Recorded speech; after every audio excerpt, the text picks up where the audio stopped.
Eu sou o Wilker Lima. Eu sou Igor Trindade. Eu sou Nubem Bonfim. Juntos formamos o R3Cast E analisamos os principais destaques políticos. Aqui emitimos nossa opinião e vamos direto ao fato.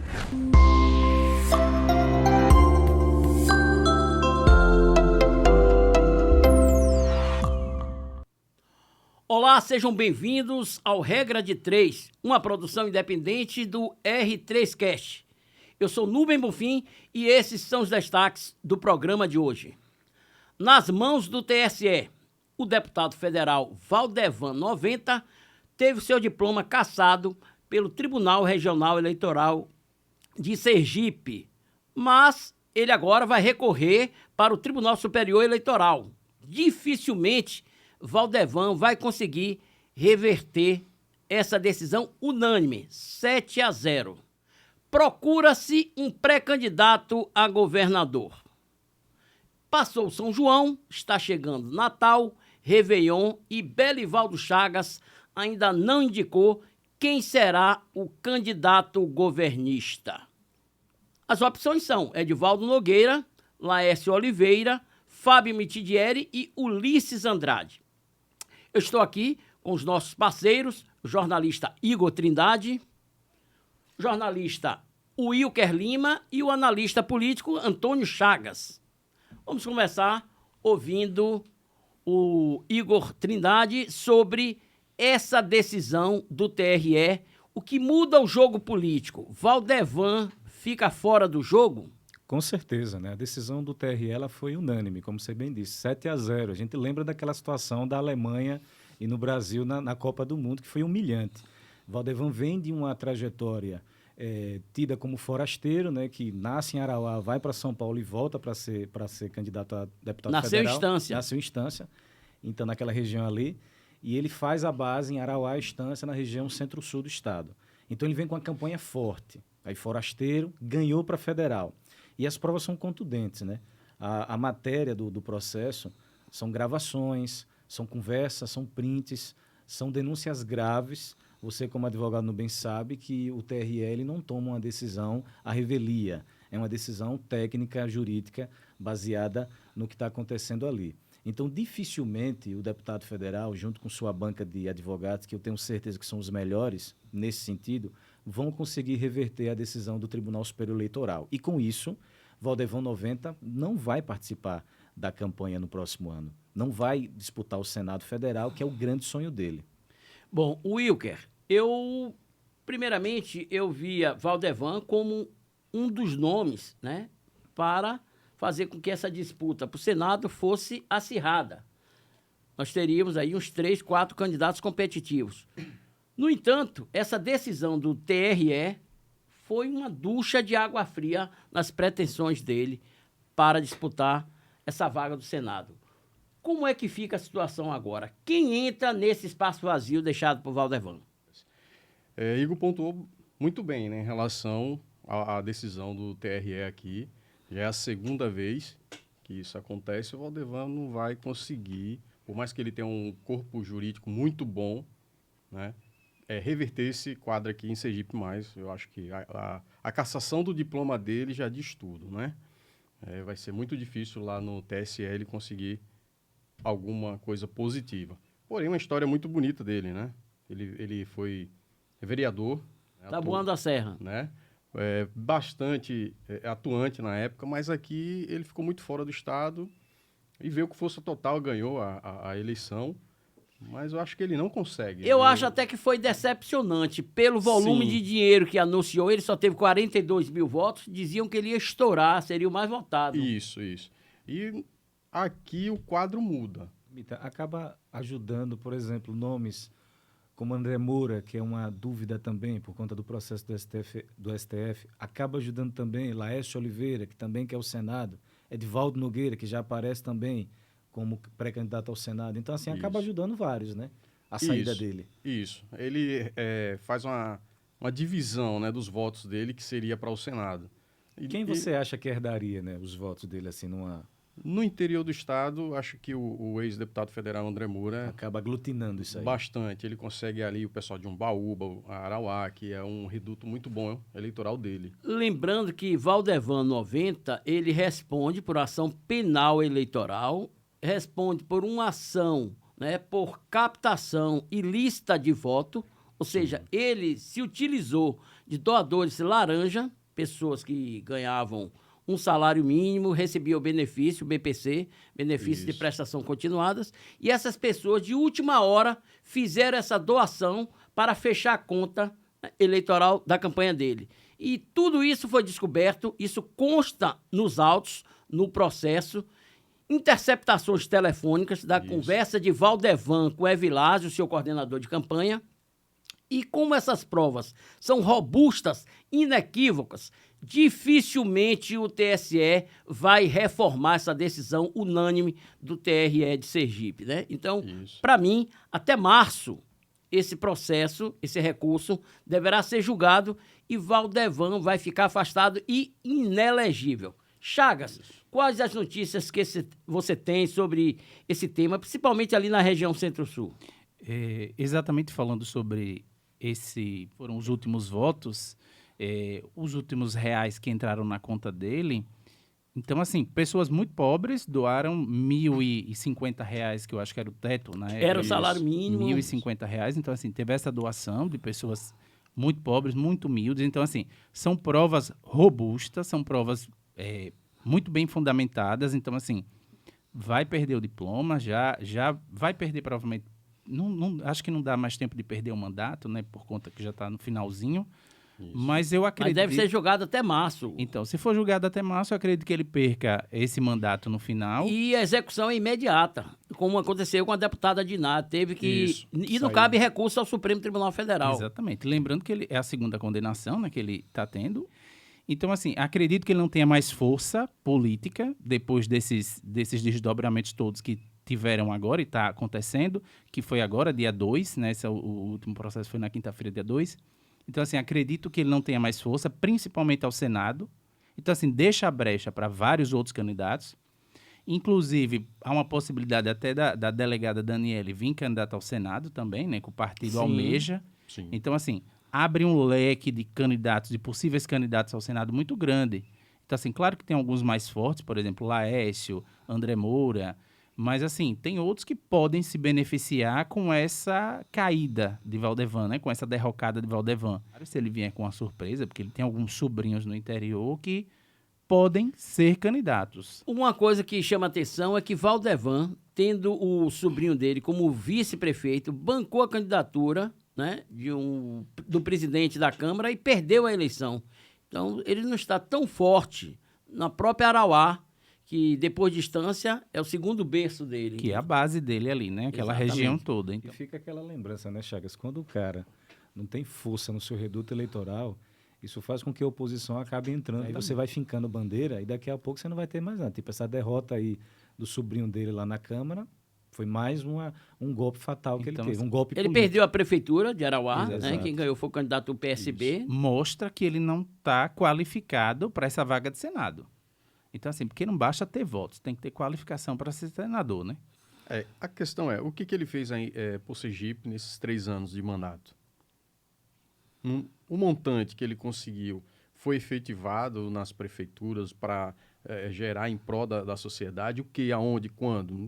Muito pouco foi mostrado isso. Onde foram aplicadas emendas, né, que ele destinou para os E municípios. quem né? se beneficiou com esse dinheiro, com essas emendas? Aonde? Quais prefeituras, quais Isso. prefeitos estão ligados a É Valdevan? onde eu acho que o marketing que ele tem é muito falho nesse sentido, né? Não mostra o que ele faz.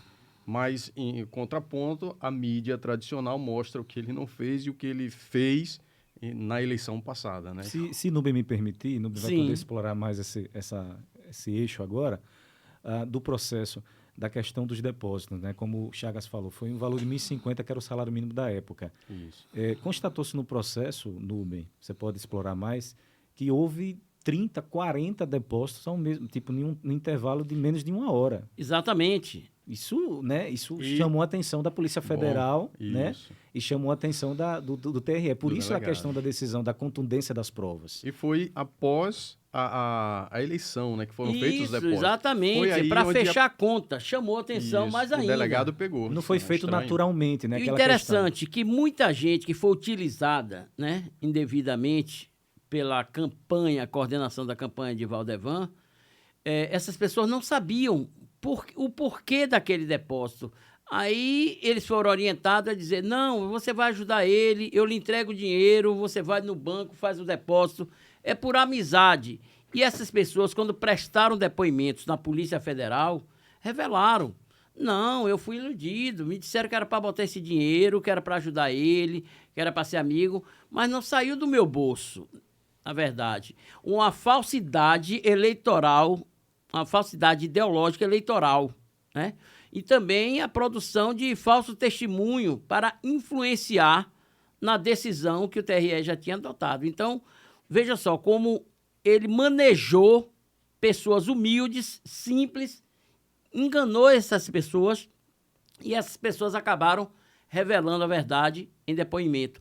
Numa conversa entre Valdevan e Evilásio, seu coordenador de campanha, Valdevan chama até atenção e Evilásio disse, não, a menina aqui distância, ela é até sua sobrinha.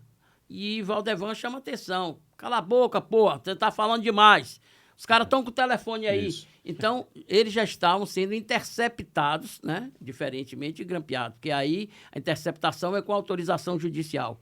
E nesse caso, as provas que foram colhidas, né, que estão anexadas ao processo, elas demonstram claramente que houve a captação ilícita de votos, a utilização de declarações falsas para enganar, lesar a justiça eleitoral. E quanto a isso, o TSE é implacável. O ministro Sérgio Banhos, que foi o mesmo relator do processo julgado de Berivaldo Chagas, ele também é o relator, né, desse processo de Valdevan 90.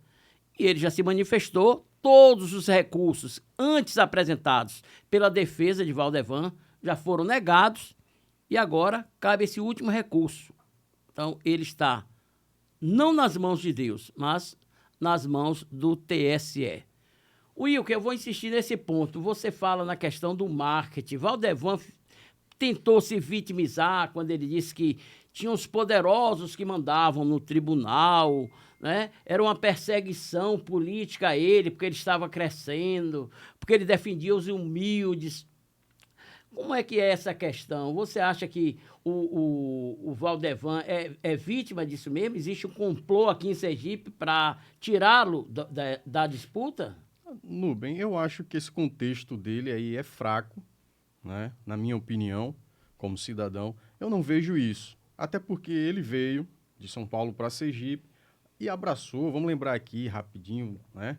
2018, ele chegou e disse, eu quero sair por este partido, eu quero entrar no PSC, eu quero ser o federal do PSC, você é meu senador, você é meu governador. Ele estava numa base, né, que aceitou ele.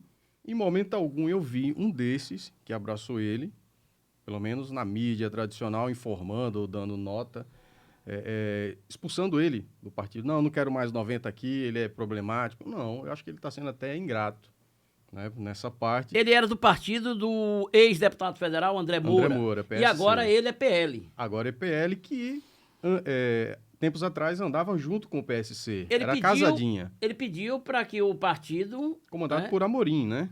Pelos Amorins, o PL, na época. Ele pediu para que o PSC liberasse ele para que ele pudesse ingressar em outro partido. Isso, ele se sentiu, assim, rejeitado, né? Por falta de prestígio junto ao o presidente estadual do PSC, e aí pediu para sair. Eu tô com raiva, vou sair, não quero, me dê aí a carta de euforia, eu vou escolher para onde eu quero ir. Teve até um tempinho que o presidente estadual disse, não, o mandato é do partido, você não vai sair assim, não é assim e tal. Mas aí depois eu acho que eles viram Entraram que era no melhor denominador comum. e liberaram ele foi pro PL. Agora, para onde é que ele vai? Né? Porque o PL agora é Bolsonaro, eu não sei, a situação dele vai ficar complicada. O marketing tem que trabalhar bem ele. Quero saber de de Antônio Chagas, ele que tem muitas informações de bastidores, né?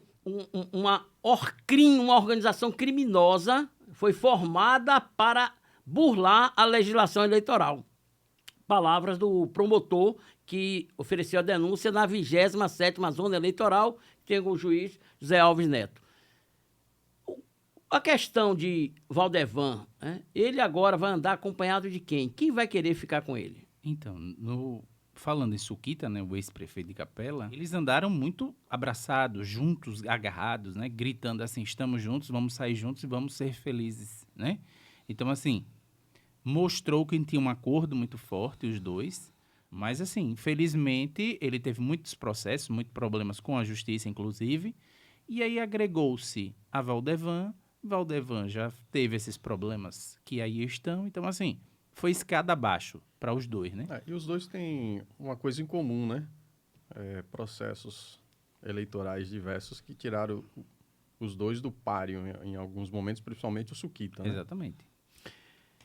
E aí, Igor Trindade, essa eleição fica de que maneira daqui para frente com o Valdevan aí, dependendo do TSE? Fica perdida, né? É uma palavra que a gente acaba encontrando aqui no vocabulário, é perdido, não tem para onde ele correr. A ideia é que, no mínimo, ele tente se aproximar ou do grupo governista, para poder manter algum espaço ali, como ex-deputado federal, possivelmente cassado, dependendo da decisão do TSE, que eu acredito que é muito difícil reverter, né, até pelo que o TRE já julgou ele. E então, ou se aproximar da oposição, que está nos nomes de Alessandro Vieira ou Rogério Carvalho. Você acha, Wilker, que o Alessandro Vieira, né, que publicamente defende a moralidade, e ele teria Valdevan em seus braços? Então, eu acho muito difícil. Pararam que aqui em Sergipe está cada vez mais... aparece um pré-candidato ao Senado, Jacques botou a cara na tela, depois reduziu. Laércio veio com todo o gás, iluminado pelo Natal do centro da cidade, e depois também reduziu. Agora, Valdevan, quando ele está no ápice, né, da divulgação dos trabalhos dele, das ações no interior, junto aos prefeitos, ele recebe essa cacetada, esse 7-0 no TRE. Né? Virou praxe isso, né? Quem se levanta ao cargo de Senado aqui no Sergipe, querendo usurpar do outro, termina tomando um banho de água fria, né? Interessante isso aqui. Ou seja, que nem você falou aí, o Laércio, né, não conseguiu botar o Papai Noel para ele. Né? Teve o Valdevan, que aí o TRE também não deixou o Feliz Ano Novo. E quem será o próximo? Bom, a questão é saber... Tem doutor Eduardo Amorim também, que... Sozinho? Sozinho, que diz que... sonho que se sonha só? É um sonho que se sonha só, sonhando só, novamente só. Mas ele já declarou já na imprensa, já me permita hoje, Sim. que vai candidato a senador. Então vai acontecer o que aconteceu com Albano naquela eleição. Mas Na essa eleição... que Albano saiu ao Senado. Gente, Albano ficou totalmente isolado. Exato. Um ex-governador. é Não preciso o caso do fazer Amorim. essa leitura, E que do a eleição... PSDB também, né? Não, mas me permita aqui, o raciocínio está voando, mas veja bem, olha, um ex-governador vai senador isolado, ficou, eu não sei a colocação que ficou, não sei se ficou em quarto, terceiro. Foi humilhante para Albano ali, para o doutor Albano. Aí temos Eduardo Amorim, que foi o deputado federal mais votado da história de Sergipe, correto?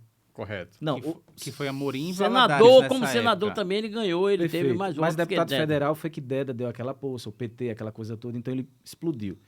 Então, eu acredito que para senador ele vai ficar isolado. Quando a eleição é para duas vagas para o Senado, os candidatos, eles passam a ser protagonistas em si, independentemente do governador. Mas quando há apenas uma vaga, ele necessariamente depende de quem está o apoiando, quem é o candidato a governo, né? Porque quando ele chegar numa cidade do interior, para ser recepcionado pela população, pelos eleitores e pelo prefeito, ele tem que estar acompanhado. Quem é o candidato a governador? E se o Amorim vai representando a si só, sem ninguém ao seu lado, dificilmente ele vai lograr êxito, ele vai beirar lá o a sexta colocação, porque ele não mantém a candidatura sozinha até o final, sem ter um candidato ao governo. Pense um nome forte no partido, no Não PSB. existe. Não tem anos. Boa observação. Eu lembro,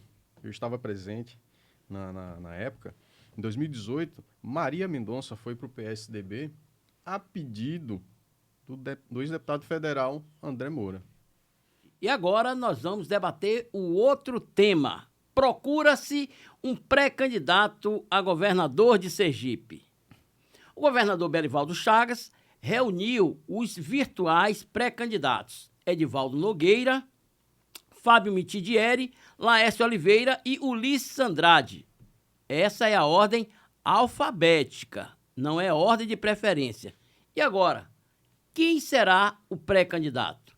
E agora eu vou começar com o Wilker Lima. Você já tem a sua aposta definida, Wilker?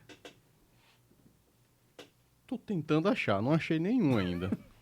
Tá difícil. Tá difícil, é? Tá uma balança aí que você não entende quem é quem, se é Ulisses, se é Fábio Mitidieri, se é Edivaldo Nogueira, se é o da Fé Comércio, Laércio. o Laércio. Daqui a pouco vai ser Suquita. Acho que é isso. Bom, você pensa assim também, Igor? Parece que você tem a chapa montada. Não teria chapa montada, mas eu concordo com o Will, que a gente fica procurando quem é o pré-candidato a governo e a gente não encontra. O que a gente vê e é visível, e eu escrevi no meu site, é a falta de alinhamento que Belivaldo tem, até no olhar. Vocês percebam nas inaugurações, ele não olha para Fábio, né?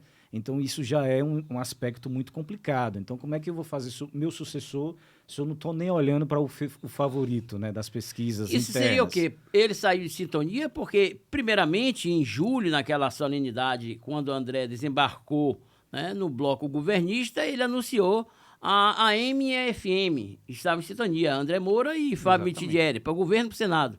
O que houve para ele mudar de estação? A frequência FM depende do STF para decidir, né? A decisão está lá em Brasília.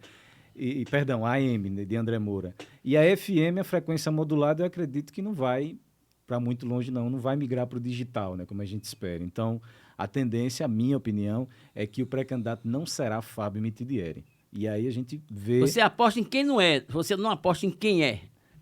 Eu acredito que não seja Fábio Mitidieri, o pré-candidato a governador, certo? E, por outro lado, eu coloco aqui para que vocês possam debater que o governador ele está mais preocupado não é nem com o candidato a governo, pré-candidato a governo, certo? Por ele, a preferência é que seja Ulisses, porque com a saída de Ulisses você tem uma indicação da Assembleia Legislativa. E aí tem especulação de que poderia ser, por exemplo, o doutor Luiz Mitidieri, é um nome cotado para a vaga lá do tribunal, caso Ulisses possa sair. Mas aí fica aquele questionamento, você, Antônio Chagas, deixaria uma aposentadoria, um espaço confortável como conselheiro do tribunal? Você faria isso, Igor? Então, são questionamentos que a gente tem que fazer. Por outro lado, eu acredito que o governador ele está preocupado na indicação do vice, até porque todo governador, em fim de mandato, quer deixar sua impressão na Você chapa. daqui a pouco fala sobre o vice, eu quero ouvir agora Antônio Chagas sobre quem será o pré-candidato ao governo. Sendo muito honesto, se o próprio governador não sabe quem vai ser o sucessor dele, imagine nós, pobres mortais, né? Então, assim, era muito tendencioso no início do ano que fosse o Fábio Mitidieri. Então, assim, era muito claro, todo mundo já via Fábio Mitidieri como governador do estado. Como o Igor tinha dito, nos olhares do governador para Fábio, não há mais aquele amor que existia antigamente, aquele olhar fraterno, um olhar de pai para filho. Hoje já um olhar menos caridoso, né?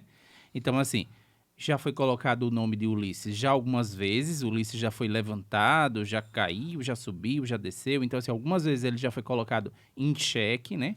Para ver se realmente seria o candidato ao governo, né? Eu acho que já teve umas 3 ou 4 levantadas desse nome, mas Fábio continuou forte, continuou trabalhando para possível candidatura ao governo, mas também tem o Laércio, que está aí trabalhando nos interiores e algumas pessoas dizem que ele não tem força, mas assim, ele trabalha muito no interior, ele é muito forte em alguns interiores, mas eu acredito que o próprio governador não tenha uma chapa definida ainda. O Igor tinha dito aqui nos bastidores que já tem um vice, né? Daqui a pouco a gente vai falar então, quem é assim, esse vice, né? Possivelmente vá se alinhar a partir do momento que ele disser quem é o vice dele. Bom, eu concordo em parte com o Belivaldo Chagas quando ele diz que todos têm que acertar o relógio pelo dele. E ele acertou quando aguardou o julgamento do TSE, que o absolveu. Ele, antes disso, não poderia tomar uma decisão, porque se ele fosse cassado, ele perderia força e não seria mais o coordenador político. E depois que passa essa fase, né, na justiça, ele agora sim pode decidir. Primeira reunião para alinhar o agrupamento e dizer quem não foi escolhido tem que continuar no grupo. Eu quero ouvir isso de vocês. Então, esse primeiro momento, essa reunião agora dessa semana, foi para isso, para manter a unidade do grupo. Agora, a pergunta que eu deixo aqui para os senhores. Qual o motivo que Belivaldo teria para aguardar o próximo ano, depois de Carnaval, para anunciar Fábio Mitidieri? Ou somente no próximo ano lançar o nome de Edivaldo Nogueira? Ou mesmo de Laércio Oliveira? O único que ele teria motivos, de acordo com a legislação eleitoral, era Ulisses Andrade. Então, política com o direito é lógica também. Então, só faria sentido ele esperar o trem chegar com Ulisses. Porque ele pode, a qualquer momento, anunciar Edivaldo Nogueira. Pode anunciar também o Fábio e o Laércio. Então, essa espera é para anunciar o nome do conselheiro, na minha visão. Você discorda ou concorda? Concordo. Acredito que pode ser Ulisses, o pré-candidato a governo. E o vice seria? E o vice seria o deputado, e aí vem a música de suspense, não é Luciano Bispo, mas sim Luciano Pimentel. E eu vou explicar. Veja bem, eu vou chegar no ponto. Calma. Por que não Luciano Bispo? Luciano Bispo, ele já está sacramentado. Ficará presidente da Assembleia em um mandato de reeleição tranquilo. Isso não tem o que se questionar. Tem sido um bom presidente para os pares. Mas termina agora o mandato dele. Sim, perfeito. Mas aí ele continuaria na Assembleia. No mínimo estaria com espaço no governo, na liderança do governo. E Luciano Pimentel, é bom lembrar, ele foi do PSB junto com o governador Belivaldo Chagas. O que ele traz para agregar? Os votos que ele tem? Não é nem questão de voto, é mais amizade e confiança e palavra empenhada. Você quer dizer que, então, Ele tem mais palavra que Ulisses? o candidato eu que diria, seria... Não, eu não tô chegando até nesse Não, o mérito. Eu tô vice. falando o seguinte, que o vice dele, o vice de Vice é Belivaldo, bom aquele que não atrapalha, né? perfeito, Luciano não atrapalha Pimentel. E aqui eu não tenho nenhum decreto para defender Luciano Pimentel, não, mas o que se debate é o seguinte, é que das listas de possíveis vices, Luciano Pimentel é o mais próximo do governador e qualquer um dos senhores aqui, se estivesse sentado na cadeira do governador, gostaria de deixar sua marca impressa na chapa que você vai apoiar. Quando você indica um vice, Chagas, você indica pensando que futuramente ele pode assumir, Exatamente. certo?